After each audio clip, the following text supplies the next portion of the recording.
Well, my name is Russel Hammer. I am a systems engineer. I don't know whether a field or a senior or whatnot, but I am a systems engineer with SNCC, a hardware side. I'm out of the Boston area. They asked me to come and give you a rundown of where we are with security in Java today.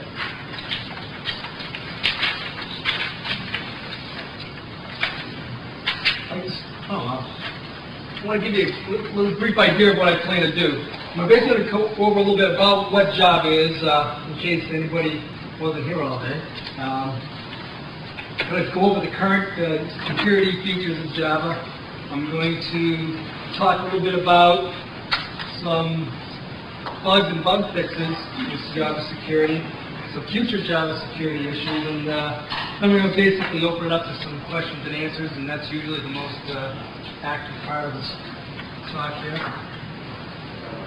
Anyway, I like to do have people come up to me all the time and, what is Java? I mean, okay, yeah, I know it makes a little image move around on my screen, and they don't really get what all the hype is about in Java.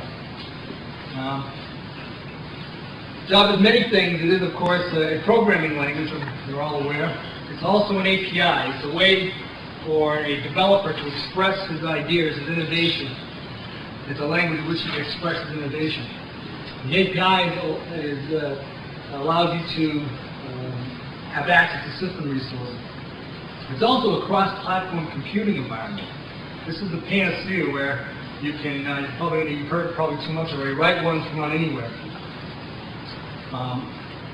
Finally, it's a mechanism by which you can actually have downloadable content, safe downloadable content on the net. I use the word safe there to try and get you going, but I'm sure we'll get to it. As a language, Java is a simple, portable, robust, object-oriented language. It uses automatic memory management. It is a strongly typed language, considered type safe, and it has some other safety features. The API is the mechanism by which you access all the system resources. One thing about the Java API was that it was intended to be abstract enough so that it's platform independent. As such, it does have some limitations.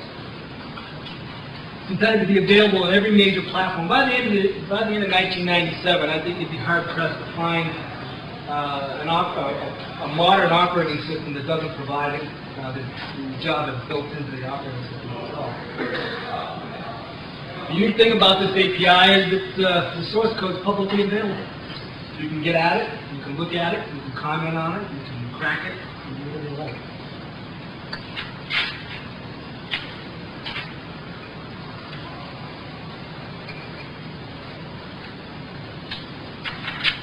As a computing platform, the way it's done is Java is compiled into a machine-independent bytecode. They then provide an interpreter of the Java virtual machine. This Java virtual machine can be and is embedded in the major browsers available today: Netscape Navigator, Microsoft Internet Explorer, and Hot Java browser from Sunsoft. One thing is that it's also small enough so that it could be embedded in all sorts of commercial devices like set-tops, palm tops, and telephones even.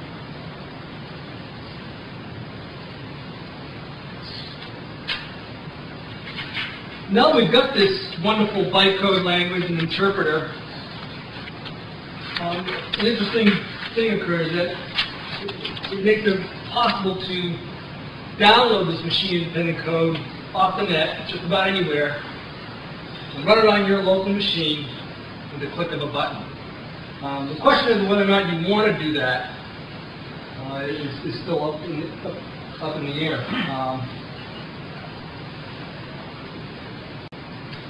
The way we do it is we define something called an applet. And what is required to run an applet is on your machine you need to have an application which has enough framework to support the execution of this abstraction called an applet.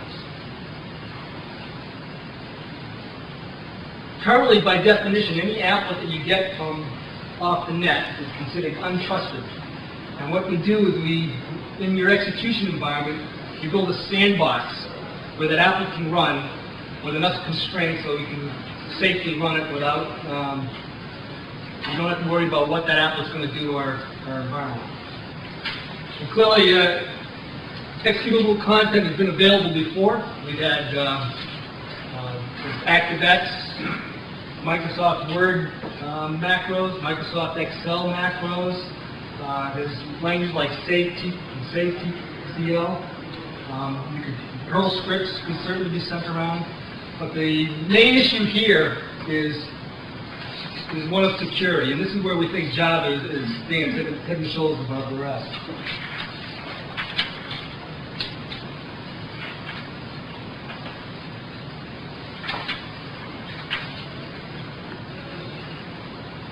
I've used the word safe and secure a number of times. What makes us feel we can make that claim?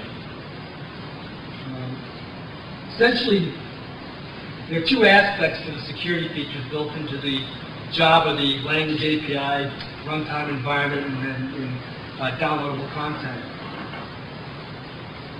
Java as a language in and of itself, through the compiler, can guarantee you a type-safe, secure, robust environment. Also, the Applet execution environment, or the sandbox, also has a number of features built into it which provide a safe execution environment.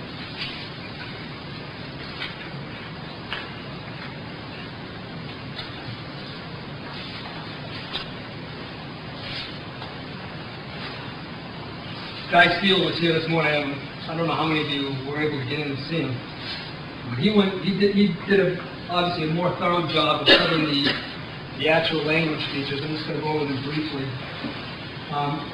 Essentially, probably the main feature is that Java is a strongly typed language, and the compiler enforces these types to provide a type-safe language.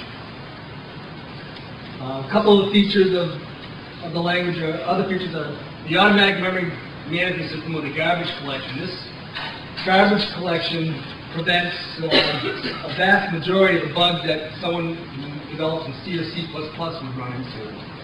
It's been estimated in some studies, I can't quote them right now, that up to 50% of the time debugging an application is spent due to memory management errors. Things like not freeing memory after using it, getting a memory leak. Things like freeing memory before you should, getting a dangling pointer. Or freeing memory that you previously freed and corrupting your heap management library.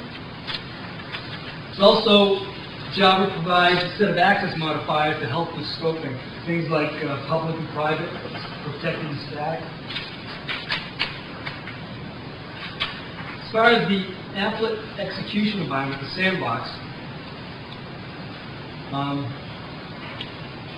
the sandbox is actually implemented by a number of classes in the runtime environment, in the application that supports this sandbox. I want to make that point clear again.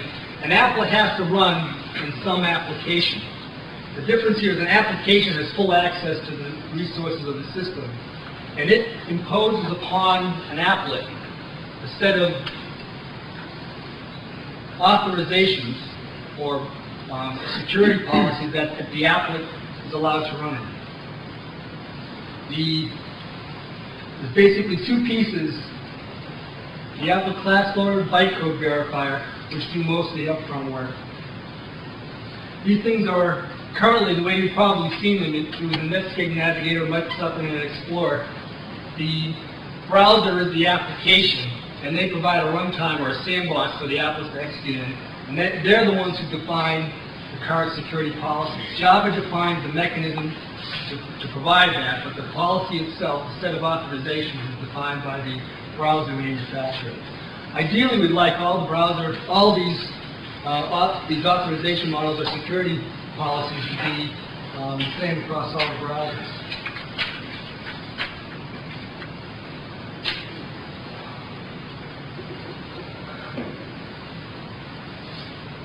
going to go over a number of the pieces that implement this security policy. And at the end, I have my one and only schematic, which kind of pulls it all together. I'd first like to talk about the Applet class loader, or class loaders in general. The Applet class loader is responsible for loading the bytecode, which represents a class, and then instantiating it as a class object in the runtime. Basically, you give the Applet loader a name of a class, and it's the responsibility of the class loader to basically return an instantiated object of a class. An instantiated class object. Basically, the Applet class loader then can make use of the bytecode verifier as it does this. Now I want to talk about the bytecode verifier, why that's needed, why it's important for a secure Applet execution environment. I said previously that the Java source code is compiled into bytecode, and that bytecode is then what comes into your trusted system. If it were a perfect world where you could trust the person compiling, the Java compiler itself does a very good job of static checking the source code to ensure that a user either inadvertently or intentionally tries to subvert the type system, which is one of the main mechanisms that viruses can attack a system.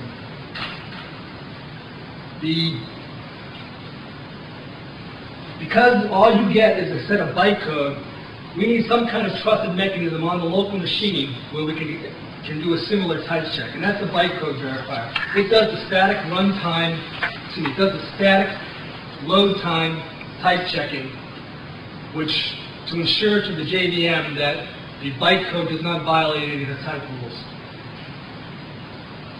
A few of the things that it does are make sure that that the operand stack does not overflow or underflow. No illegal typecasting takes place. That all the access modifiers, the public, the private, whatnot, are not violated, and that all the parameters of the bytecode are valid. It does this through basically four passes currently. The first pass just looks at the class file itself as it comes down from the network. This thing is checking the format, making sure that all the fields are appropriate length, there's no extra bytes at the end of the class file, no place for somebody to stick some piece of code that is not supposed to be there. Checks to make sure that there's something called a constant pool, that the constant pool is valid. It then goes in and makes checks that are not without really directly looking at the bytecode, making sure that the syntax of the language is not violent. Things like final classes are not subclass, and that all classes have a superclass with the exception of the object class. The third class is really where we get down into the bytecode and verify that all the arguments for all the bytecodes are of the right type and the right length, and all the operands for methods are correct. This is done at load time to take the requirements off the runtime system from having to make those checks at runtime. The fourth phase is where that's done. It actually tags all the bytecode so that the runtime system knows that it doesn't have to worry about these things.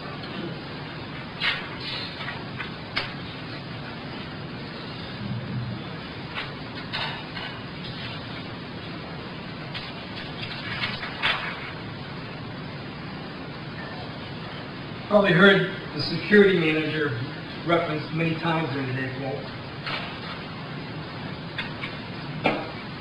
The security manager is the class within the JVM or the applet, or the application which supports an applet. It's where you store the access permissions of an applet. The class loader, as it loads classes, maintains them in separate namespaces. You've heard that all through the day today as well. Based on where, you can use that information of where the class came from as information to determining in the security manager what types of accesses you're going to allow. The security manager is a class that you instantiate. You can instantiate many of them. You can only install one, and once you install it, you cannot uninstall it and install a new one. These things are implemented again by the browser manufacturers or the Applet application which supports the Applet. Sun, with the Java Developer Kit, puts out an Applet view. It's just a skeleton of Java, or a Java application, just enough to support an Applet. As a matter of fact, the Java Applet view allows you to have the file, read the file that the user can change before running, which allows you to set some different access policies. Currently today, in most of the browsers, applets are barred from accessing the local file system in any way. They're barred from opening up a socket connection anywhere to any machine other than the machine that served the web page that contained the applet. Applets can't do many of the obvious things. Can't load other libraries. They can't execute operating system processes.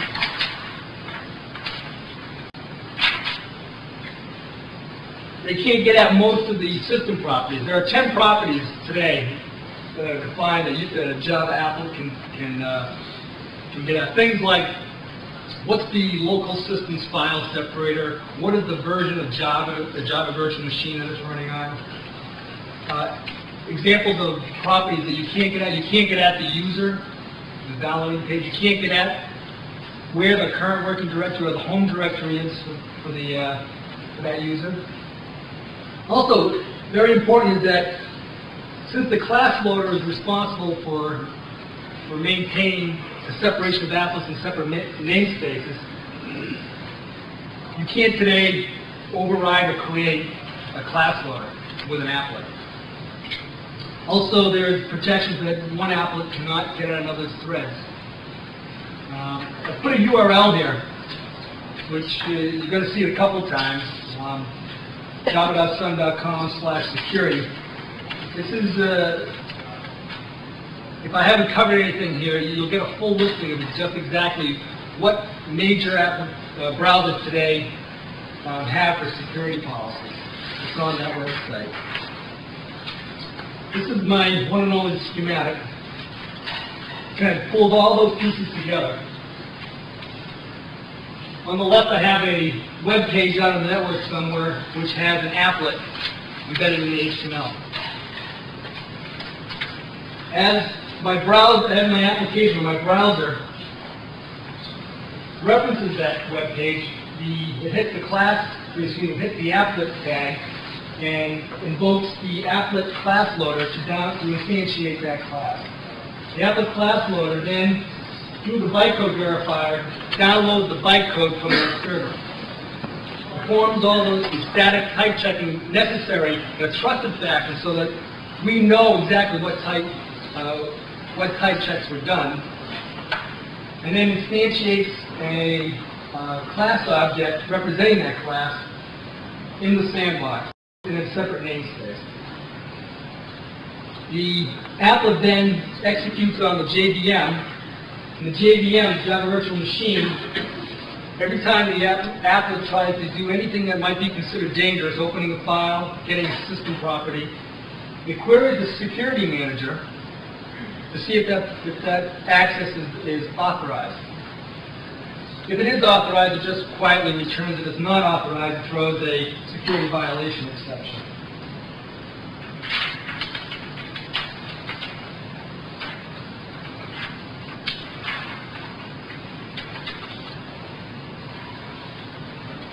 Today, I think it's well known there's been a number of bugs in the implementation of the class loader, the verifier, the way the system resolves IP addresses. And I think most people, if you talk to people who found these and really press them, they'll have to admit that the security model is basically sound. they've improved sound, but they can't prove that it's not sound either. But that all the problems have been through bugs in the implementation of that model. There was a DNS name resolution bug. It's also important to note that the bugs that have been defined today are all fixed in all the major browsers today. So there's one exception, and that's the hostile applet.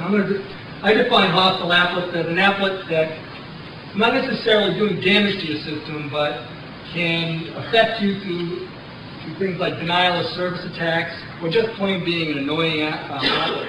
There was one example of an applet who opened up a separate window on the user's screen. It was all fine, and when the user goes to close that window, every time they put the mouse in the window, the applet moved the box, so you end up chasing the box. That would be an example not of a denial of service, but obviously being annoying. The denial of service is probably more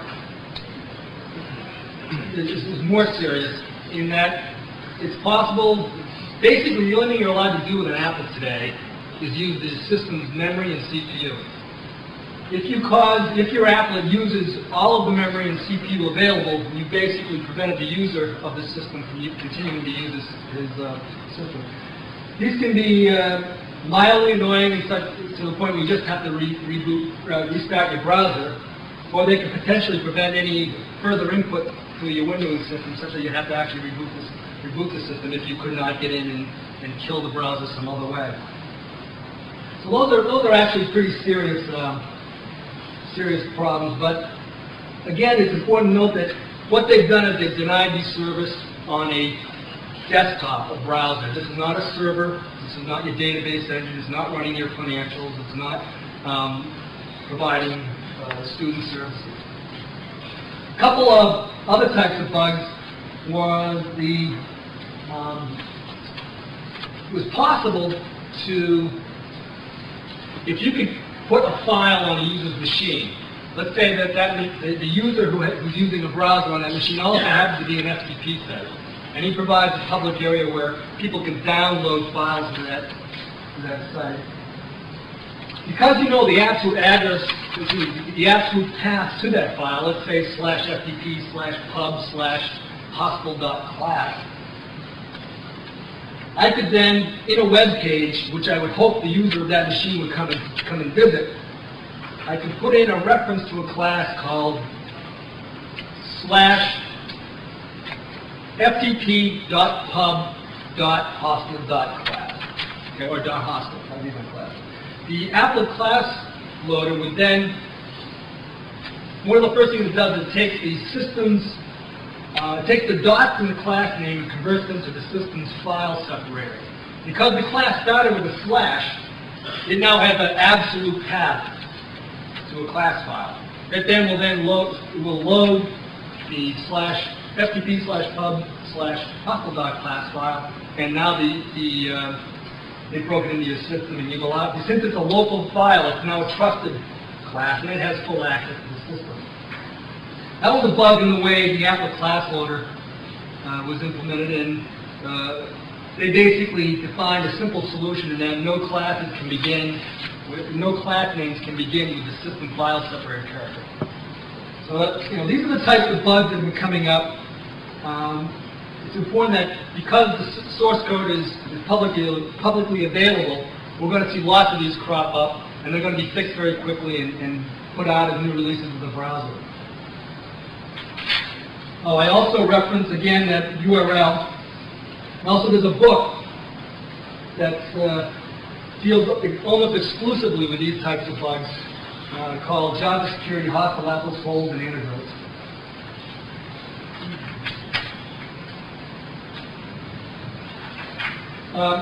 One of the criticisms the book makes, and it's a valid criticism, is that all this is well and good, but when are we ever going to get out of this crack and repair model where you fix it, they go in, they crack it again, go back and fix it? This is clearly not a model that is going to make a lot of security managers sleep well at night.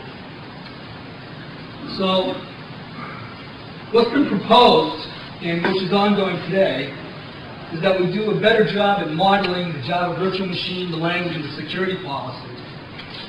By having a well-defined model, then as other people implement Java virtual machines, as they implement the browsers with a security model, since there's something defined, we can write a set of verification suites. We can test it. We can have third-party people actually compare it and put some kind of stamp of, yes, as far as we can tell, this implementation fits this, matches this model. Guy Steele also mentioned ideally you'd like to have a mathematical proof that a particular implementation matches a particular model. So there's work ongoing today to try and improve the situation quite a bit. When do you see that? When do I see it? I don't have any dates, obviously.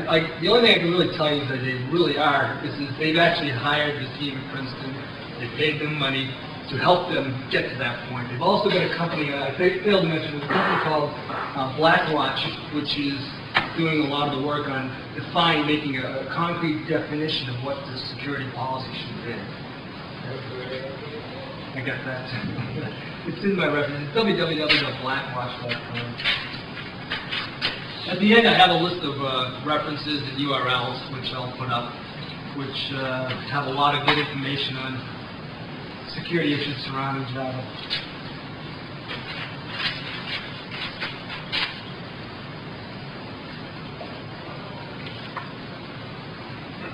There are two problems today that we're trying to address in Java Developers Kit 1.1, among others. But the first bullet item up there can give you a clue.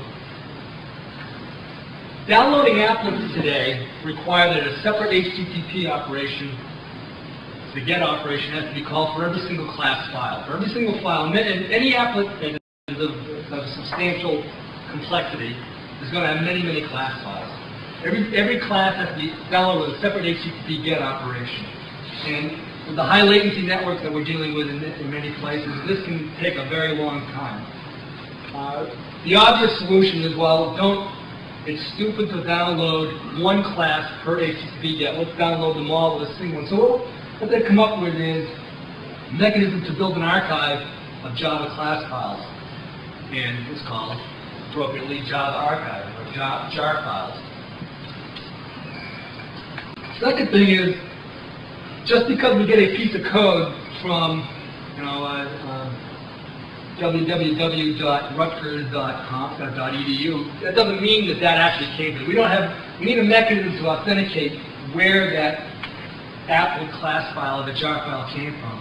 That would be, they're going to release an API for digital signature, so you can actually take that jar file, you can actually suppress it to help reduce the bandwidth required, and digitally sign it using something along the line of public key, private key, using certificate authorities, so that we have a very high level of confidence of where it came from. I say very high level of confidence because that's up for interpretation as well. This is going to allow us to get out of this. I downloaded it from the net, therefore it's untrusted. I downloaded it from my local file system, therefore it's trusted. We can get out of that black and white model. We start to begin to define shades of gray, a hierarchy of trust.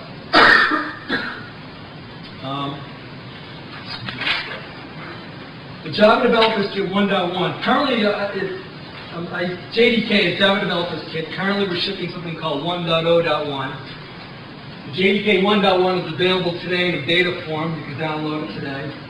And it implements a subset of some of these features, some of the things that are going to be required to completely deploy an environment where you can just click on an applet and not have to worry about all that mechanism in the background. You can download digitally signed applets. Your browser will understand that, check verify the signature, and assign it a certain level of trust.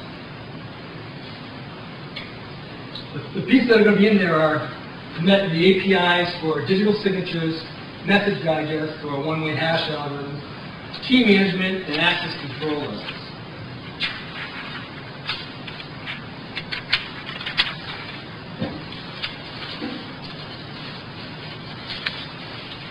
you're basically providing these APIs with abstract classes. In other words, there's no concrete definition of how they're implemented. They're basically just defining the interface of how you would use these services. So they're going to provide abstract APIs for digital signature algorithms, for generating public key and private key pairs, and for signing and verifying any arbitrary data.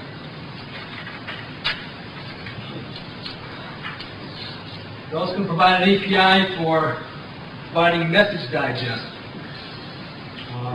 One-way hash algorithm. This is you take a set of data and run it through a hashing algorithm and get something which you can then digitally sign. It becomes like the fingerprint of a document. If somebody modifies that document, the fingerprint will change. Is that like an intro? Excuse me? Would that be an automatic intro? I couldn't say.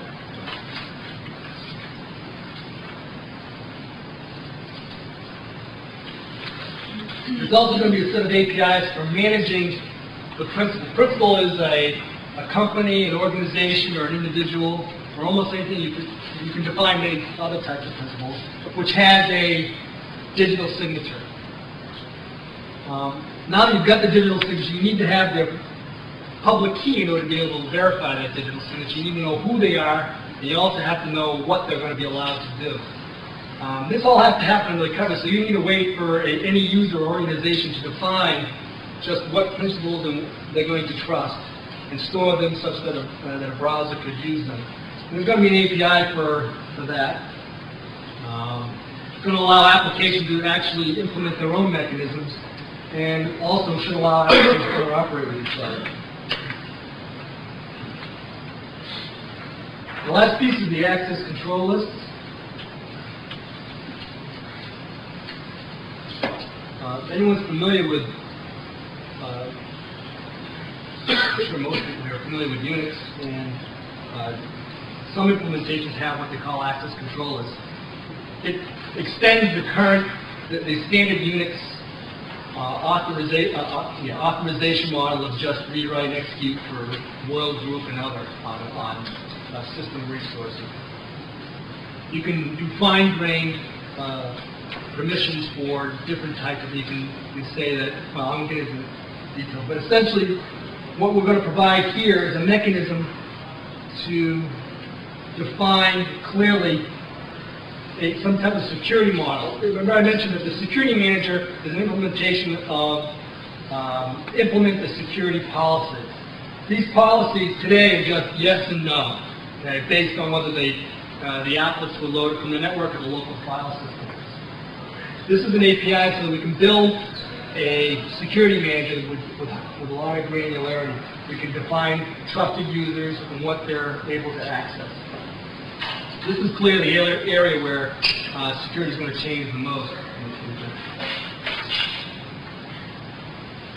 I mentioned that the APIs are all abstract. We're going to provide a default concrete implementation of the algorithms. The Java security package essentially needs a security package provider. It allows you to define, you'll be able to go to third-party vendors and buy your favorite security package provider. Buy your favorite package to implement all these algorithms.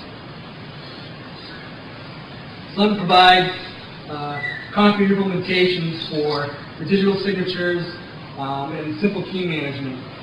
One of the things we need is the ability to have persistent storage of these objects, and they're going to have an API for that. Oh, the interesting thing is all these are implemented in Java today.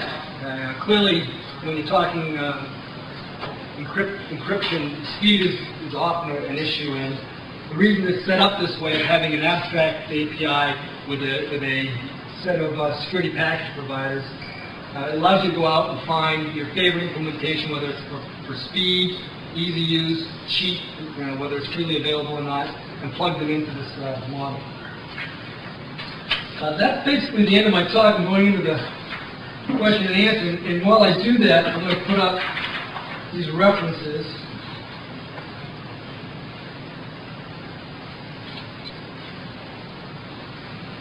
On the top is some books, and Jeff already mentioned the Byte magazine. It is a good article. The article on security is basically on type safety, and why that's important. I would encourage you to get it. Now the blog is just basically URLs. The last one was the Black Watch, and other people who provide a lot of material that I use to prepare this presentation. Is there any questions at this time? Are you heads available? Absolutely. Sure. Are they online? We'll make them online. I don't have them online right now, but we can either make copies or I can put them online and see Or give you an email address? Absolutely. My email address, that's a good point. I got yours. Yeah. First start. Oh, it was on this? Great. Yeah, it's just russell.hammer@sun.com will get to you. Any other questions? Come on. This is your opportunity. Well, thank you very much.